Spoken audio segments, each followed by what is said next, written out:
सभी को सुप्रभात। बीए पार्ट फर्स्ट हिंदी साहित्य के अंतर्गत कल हम रहीम जी के दोहे पढ़ रहे थे। कल हमने इनके जीवन परिचय के बारे में जाना।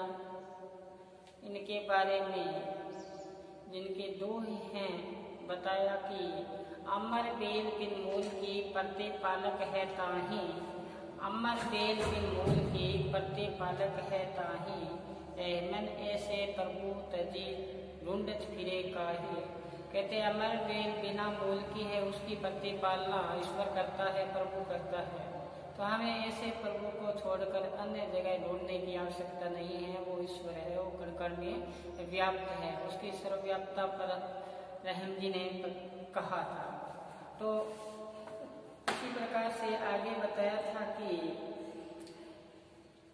इनके फिर एक आगे दोहा आया था कि आपने काहू काम के, आपने काहू काम के डार पात फल फूल,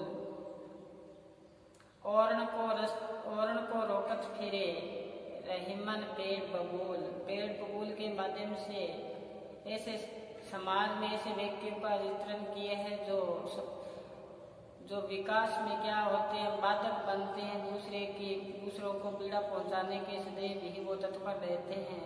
तो क्या कहते हैं, आपने काहू काम के, वो आप किसी काम के नहीं होते। जिस प्रकार से बबूल का पेड़ होता है, न तो उसके पत्ते होते हैं, न फूल होता है, न फल होता है। उनका कार्य एक ही होता है कि रास्ते में जाते हुए दूसरों को रोकना। इस पे हमने कल इनके दो दोहे पर हमने 2-3 दोहों पर हमने प्रकाश डाला। सहप्रसंग व्याख्या की बड़े ही आसान है। एक बार इसके साथ अपना स्नेह होना चाहिए। बिल्कुल आसान है कि ये दोहे हैं कि रहे अमर बेल बिन मूल की परती पालक है ताही, रहमत ऐसे प्रभु छाड़ी ढूंढत फिरे काहे। और आपने बताया कि आपने काहू काम के डार पात फल फूल, औरण को रोकत फिरे रहीमन पेड़ बबूल। इस प्रकार से आगे चले हम तो इनका आगे दोहा है, उस पर प्रकाश डालें कि क्या बताया। अर्ज गर्ज माने नहीं, देखो साथ साथ में अर्ज गरज माने नहीं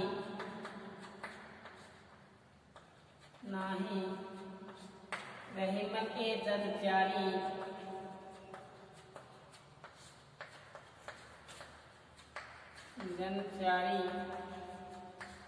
अर्ज गर्ज माने नहीं रहीमन के जन प्यारी, ऋणिया राजा मांगता,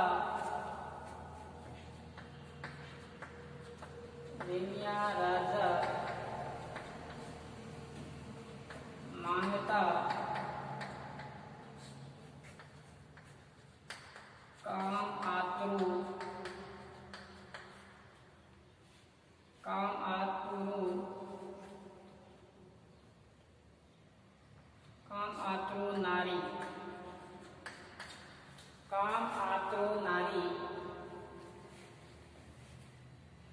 देखो कि ऋणिया राजा मांगता, काम आतुरी नारी। इस पे देखे अर्ज गर्ज माने नहीं रहीमन के जन प्यारी, ऋणिया राजा मांगता काम आतुरो नारी। आगे इसी प्रकार से आगे लिखे दूसरा, आदर घटे नरेश धिग, आदर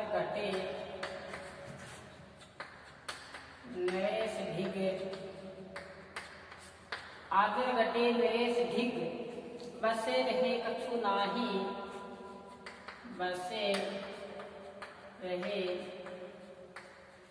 नाही। आगे देखो, जो रहीमन कोटिक मिले,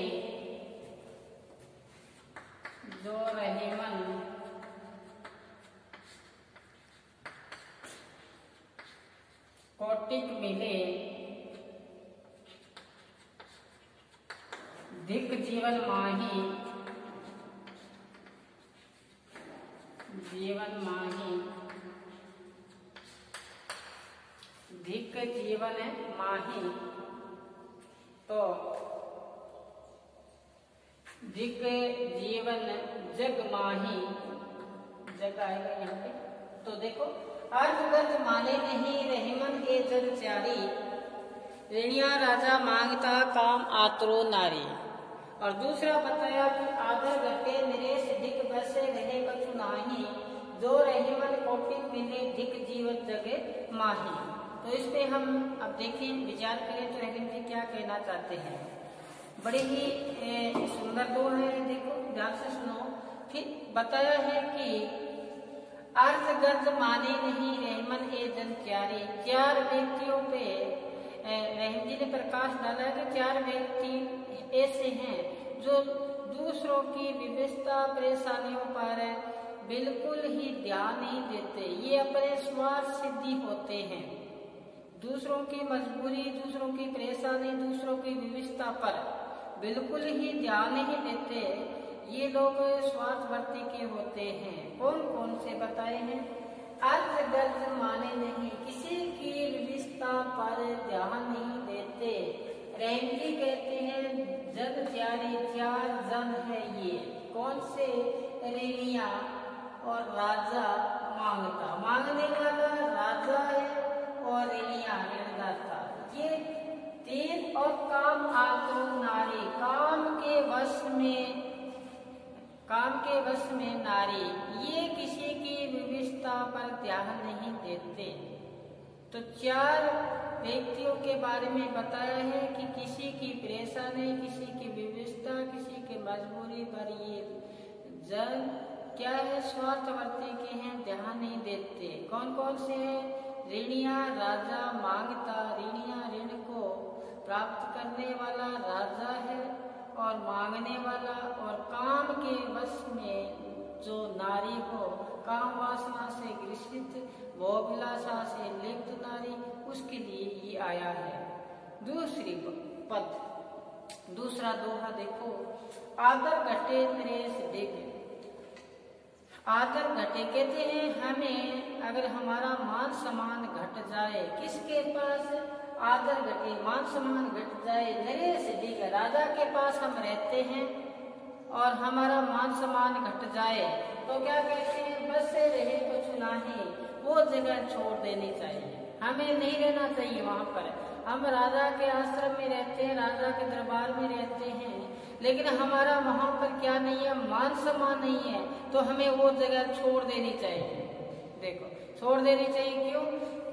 क्या कहते हैं? जो रहीमन कोटिक मिले, ऐसे दरबार, राज दरबार करोड़ों मिल जाए, अगर वहाँ रहते हैं तो धिकार है जीवन में वहाँ रहना। वहाँ रहना जीवन में क्या है? धिकार है, फायदा नहीं है। वो कहते हैं ना कि पर घर पगनी मेलना बिना मान मनिवार, पर घर पगनी मेलना बिना मान मनिवार, इंजन आवे देखने सिंगल रो सत्कार। कि बिना अगर मान सम्मान किसी के घर में क्या नहीं रखना चाहिए? पैर नहीं रखना चाहिए। आपने देखा होगा कि स्टेशन पर गाड़ी तभी आती है जब सिग्नल होता है। तभी कहा था कि पर घर पगनी मेलना बिना मान मनिवार, इंजन आवे देखने सिंगल रो सत्कार।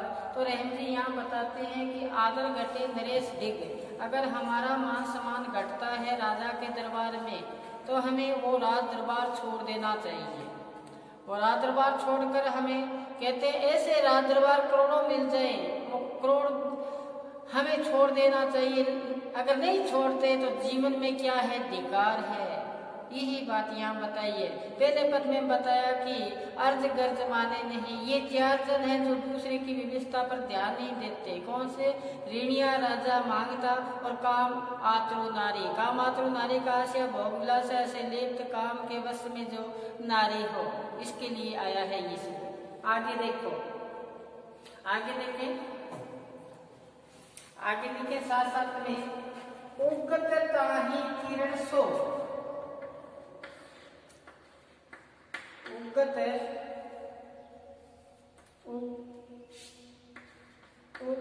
ताही किरण सो, उगत ताहि किरण सो अथवत ताहि कांति, अथवत ताहि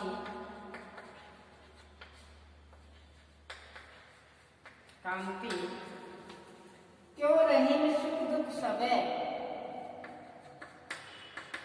क्यों रही मन सुख दुख सवे, बढ़त एक ही बांति, बढ़त एक ही बांति। अब इसमें बताया है, देखो ध्यान से सुनो, क्या बताया? उगता ही किरण सो, सूर्य उदय होते हैं किरणों के साथ। हमें आशा का, हृदय के अंदर आशा का संचार होता है जब सूर्य उदय होता है। और कहते हैं अथवत सो कांति, जब अस्त हो जाता है अपने किरणों के साथ ही क्या हो जाता है? अस्त हो जाता है। और जो क्या आते हैं? रात आती है, अंधेरा होता है, तो वो निराशा का प्रतीक। रहती कहते हैं जिस प्रकार से सूर्य उदय हुआ, अस्त हुआ, इसी प्रकार जीवन में सुख और दुख आते रहते हैं।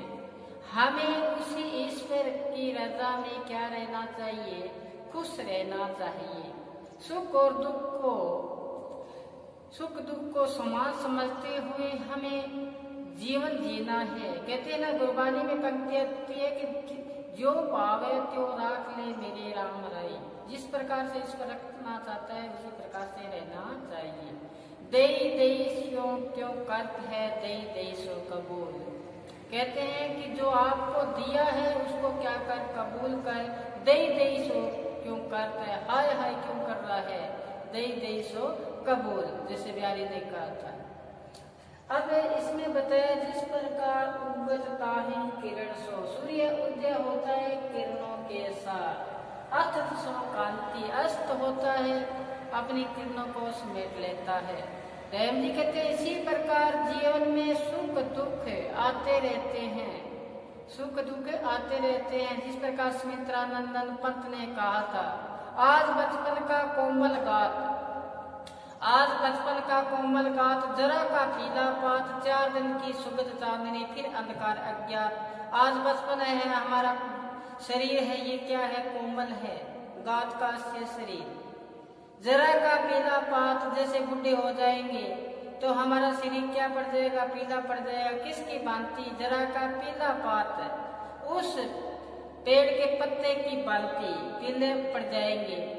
फिर क्या कहते हैं? 4 दिन की सुगध चांदनी, 4 दिन का सुख है, फिर अंधकार अज्ञात, फिर पता नहीं कहाँ जाना है, अंधकार अज्ञात।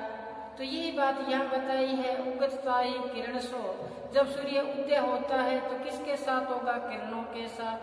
और जब अस्त होगा तो किरणों को समेट लेगा। फिर बताया इसी प्रकार सुख और दुख जीवन में क्या है? आते जाते रहते हैं। ये 3 दोहे हैं, एक बार इसको अपने रजिस्टर में अंकित करें। फिर चले हैं हम आगे। अब आगे देखिए, एक सादे सब सदै, देखो एक सादे सब सदै,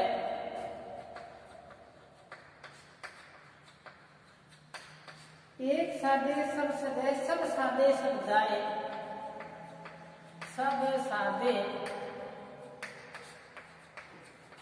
सब जाए। रहीमन मूल, रहीमन मूल सिचिबो, रहीमन मूल ही सिचिबो, फूल फले फूले फले अगाए।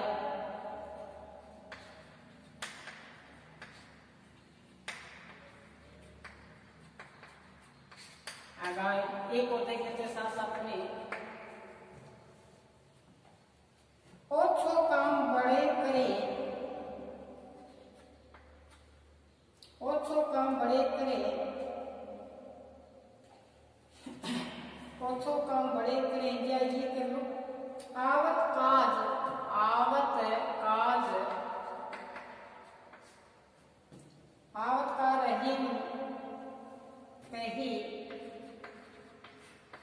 रहीम कही, आवत काज रहीम कही, गाडे बंधु स्नेह,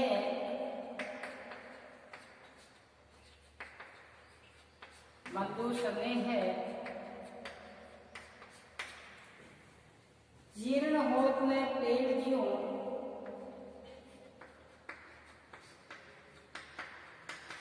न पेड़ ज्यों, थामे बड़े, थामे बड़े, बड़े है, बड़े है। फिर एक और देख लेते हैं, ऊरंग तुरंग नारी, ऊरंग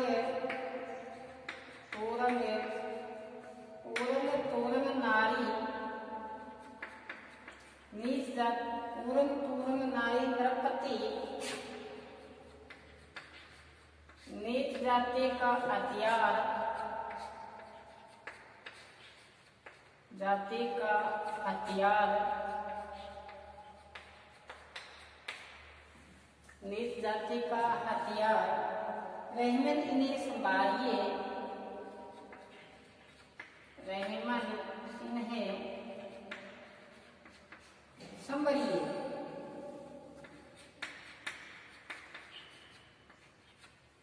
इन्हें संभलिए, पलटन लगे न बार, पलटन लगे न बार। देखो एक बार क्या बताते हैं कवि, क्या कहना चाहता है, एक सादे सब सदे, सब सादे सब जाए, रहमन मूल सिचिबो फूल फले गाए, आवत का रहीम कही, गाटे बंधु सन्ने है, जीर्ण होत न पेड़ ज्यों थामे बे बड़े बड़े है। फिर बताया तीसरे दोहे में, उरग तुरग नारी नरपति नीच जाति का हथियार, रहमन इन्हें संभरिए, पलटन लगी ने बार।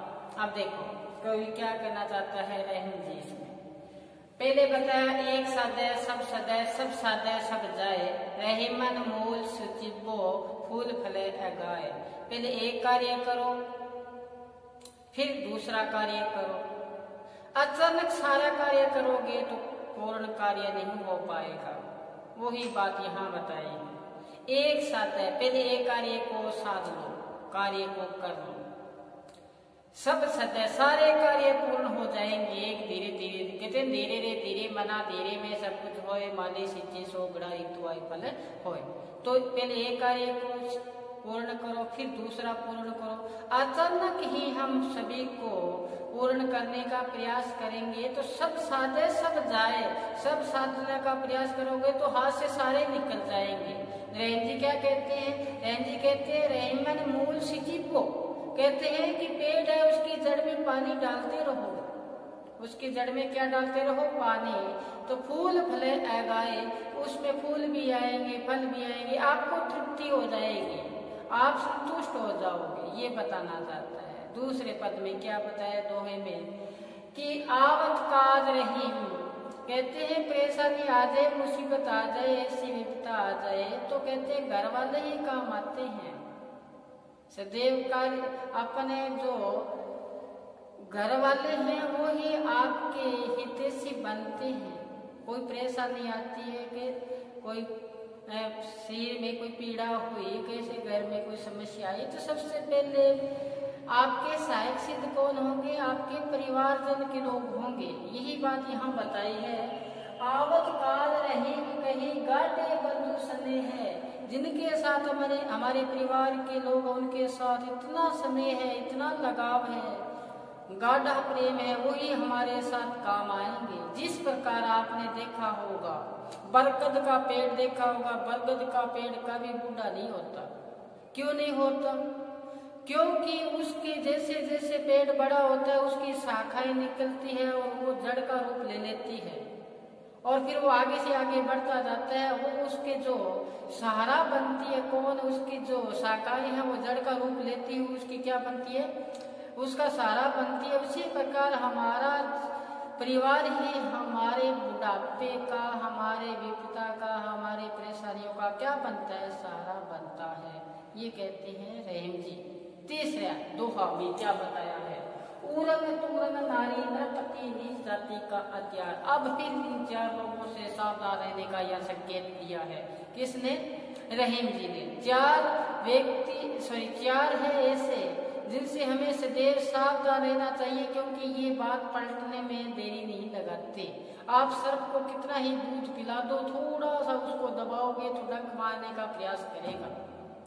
वो अपने जो उसकी जो क्या है, उसकी वृत्ति है, उस देव दूसरे को काटने की रही है। तो यही बात है, सर्प हुआ या आपके जो हितैषी नहीं है, उसको आप कितना ही क्या करो, उनकी सहायता करो, लेकिन समय आ जाने पर, ऐसा समय आ जाने पर आपकी सदैव वो क्या करेगा, आप पर आघात ही करेगा। वही बात यहाँ बताई है, सुनो गौर से।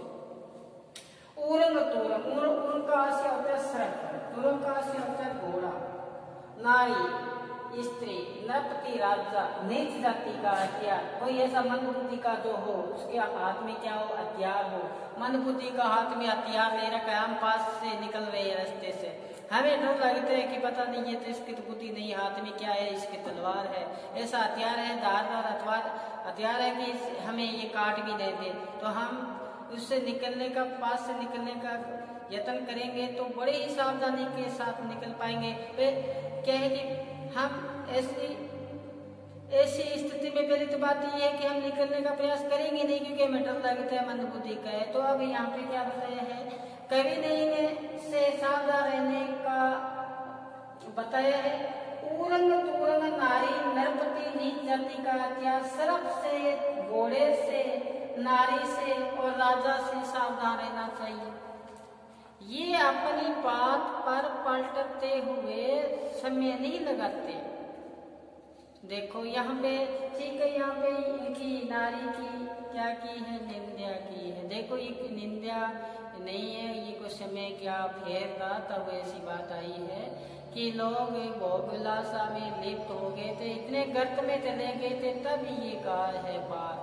तभी तो कबीर ने कहा था कि एक जगह कबीर ने कहा था कि कामनी मिष्ठी खांड सी, जो छेड़े को खाई, जो गुरु चरण राज क्यों तिनके निकट ना जाए। छोटी मोटी कामनी सब इसकी बेल, मेरी मारे दाम फिर ये मारे हंसपेल। ये तो वो उस समय के लोग क्या थे, भोगुलासा में लिप्त ज्यादा थे, तब ये ऐसी चर्चा हुई है, नहीं तो यहाँ तो देव तुल्य है नारी। तो आगे सुनो, इन उरंग तुरंग नारी नरपति नीच जाति का हथियार, घोड़े से, सर्प से, नारी से, राजा से और नीच जाति के हथियार से, इनसे क्या है, संभलिए, सावधान रहना चाहिए। पलटन लगने पर ये अपने क्या है, अपने पास से पलटने में क्या नहीं लगाते, देर नहीं लगाते। तो पहले बताया एक सदै सब सदै सब सदै सब जाए, रहमन मूर्ख जी को फूल फले लगाए। एक करो सब पूर्ण हो जाएंगे, जड़ में पानी डालते रहो, फूल भी आएंगे, फल भी आएंगे। कहते हैं परेशानी आती है, अपने घर वाले काम आते हैं। जिस प्रकार से बरगद का पेड़ है, उसका तना है, उसी शाखाएं वही काम आती है। तो क्या बताए, इसने ये बताया कि इनसे सावधान रहना चाहिए। ये अपने बात से मुकदमे में पलटने में क्या है, देर नहीं लगाते। तो ये थे रहीम जी के दोहे। कल फिर हम इनके बचे हुए दोहों के साथ हाजिर होंगे। तब तक आप घर पर रहें, सुरक्षित रहें और पढ़ते रहें। मुख्य ध्येय पढ़ना है। और कहते ना आवर कार्य कहते ना काम, और कोई कार्य नहीं है। आपका कार्य तो सिर्फ पढ़ना ही है। उड़ते बैठते चलते फिरते खाते पीते सोते जागते, सिर्फ एक ही क्या हो, लगन हो। जिस प्रकार से गुरु नानक साहब जी ने कहा है, नानक राम राम राम राम राम राम राम तक, उसी में लीन होना है हमें। तो इसमें ठीक है। तो आज बस इतना ही, धन्यवाद।